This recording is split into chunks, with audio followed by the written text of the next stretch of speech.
Hello दोस्तों, untold mysterious world channel में आपका एक बार फिर से हार्दिक स्वागत है। अगर आपने इस कहानी के फर्स्ट भाग को नहीं देखा है तो आप उसे डिस्क्रिप्शन में जाकर देख सकते हैं। मैं तुमसे बहुत खुश हूं और मैं तुम्हारी गरीबी को दूर कर दूंगा। आज के बाद तुम जो चाहोगे वो हो जाएगा, तुम जो कहोगे वो हो जाएगा, लेकिन तुम्हें मुझे एक वचन देना होगा कि तुम कभी भी इस बात का जिक्र किसी से नहीं करोगे। रामदास खुश हो जाता है और कहता है कि भाई तुम कहीं मुझसे मजाक तो नहीं कर रहे हो। मुझे तुम्हारी बातों पर यकीन नहीं होता। मैं कैसे मान लूं कि तुम जो कह रहे हो वो सच है। जिन कहता है तुम कुछ भी मांग कर देख लो, तुम्हें यकीन हो जाएगा। रामदास कहता है कि मैं एक गरीब इंसान हूँ, क्या तुम मेरी गरीबी दूर करने के लिए मुझे कुछ पैसे दे सकते हो? तभी जिन उसे एक पोटली निकाल के देता है जिसके अंदर सोने के सिक्के भरे होते हैं। रामदास बहुत खुश हो जाता है। वह पोटली लेकर अपने घर आ जाता है। अब उसकी खुशी का ठिकाना नहीं था। उसकी गरीबी तो दूर हो ही गई थी, इसके अलावा वह जो भी कहता था जिन उसे पूरा कर देता था। अब रामदास का घर 3 मंजिला बन चुका था और उसके जैसा घर पूरे मोहल्ले में किसी का नहीं था। लोगों को उसकी तरक्की देखकर यकीन नहीं होता था, विश्वास नहीं होता था कि आखिर कैसे वो इतने कम समय में इतना सब कुछ पा सकता है।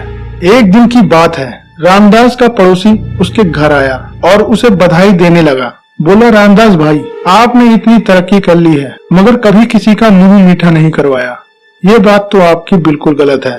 तभी रामदास कहता है, नहीं, ऐसी कोई बात नहीं है, दरअसल कभी वक्त ही नहीं मिला, मगर मैं अभी आपका मुंह मीठा करा देता हूँ। रामदास अपनी पत्नी को आवाज देता है और कहता है कि जाओ किचन में से रसगुल्ले ले आओ। पर उसकी पत्नी जानती थी कि किचन में कोई रसगुल्ले नहीं रखे हैं। वह रामदास से कहती है कि किचन में तो कुछ नहीं है, पर रामदास कहता है कि वहाँ गर्मा गर्म रसगुल्ले रखे हैं, जाओ फटाफट से उसे ले आओ। और वह किचन में जाती है और वो ये देखकर हैरान रह जाती है कि वहाँ गर्मा गर्म रसगुल्ले रखे हुए हैं। वह सोच में पड़ जाती है कि आखिर रसगुल्ले आए कहाँ से। बच्चे स्कूल गए हैं और मेरे पति रामदास भी दुकान पर नहीं गए और ना ही घर पर कोई सुबह से आया है, फिर ये रसगुल्ले कहाँ से आए? ये बात उसको बिल्कुल भी समझ नहीं आ रही थी। वह रसगुल्ले लेकर आती है और पड़ोसी को गर्मा गर्म रसगुल्ले देती है। पड़ोसी रसगुल्ले खाकर वहाँ से चला जाता है।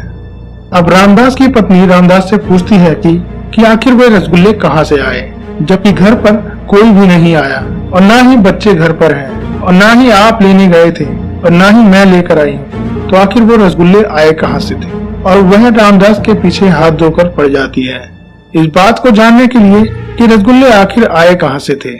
रामदास उसे हर बार मना करता है, मुझे नहीं पता, पर रामदास की पत्नी पूरे घर में कलेश करने लग जाती है। रोज लड़ाई झगड़ा और कलेश से पूरा घर सर पे उठा लेती है। एक दिन रामदास तंग आकर उसे यह सब कुछ बता देता है कि वह ये सब कुछ जिन की मदद से कर पाता है।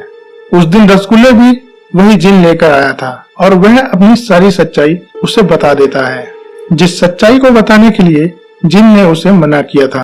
उस दिन से रामदास के घर भूखमरी सी आ जाती है और जिन रामदास को परेशान करने लग जाता है। कभी उसे अंधा कर देता है तो कभी उसे लंगड़ा कर देता है, कभी उसकी आवाज छीन लेता है, मानो कि रामदास बिल्कुल पागल सा हो गया हो।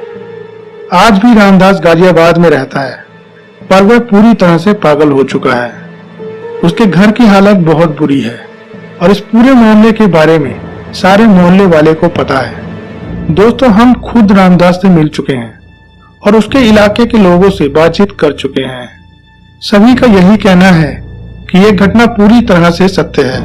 दोस्तों, आपका इस पर क्या विचार है? क्या जिन ने रामदास के साथ ठीक किया या रामदास को जिन को दिया हुआ वचन नहीं तोड़ना चाहिए था? आप अपने जवाब हमें कमेंट्स में साझा कर सकते हैं। और अगर आपने अभी तक वीडियो को लाइक नहीं किया है तो वीडियो को लाइक करके चैनल को कर दीजिए सब्सक्राइब और बन जाइए हिस्सा हमारी अमेजिंग फैमिली का। तो मिलते हैं किसी और नई मिस्ट्री और नए रहस्य के साथ। तब तक के लिए अपना ख्याल रखिए।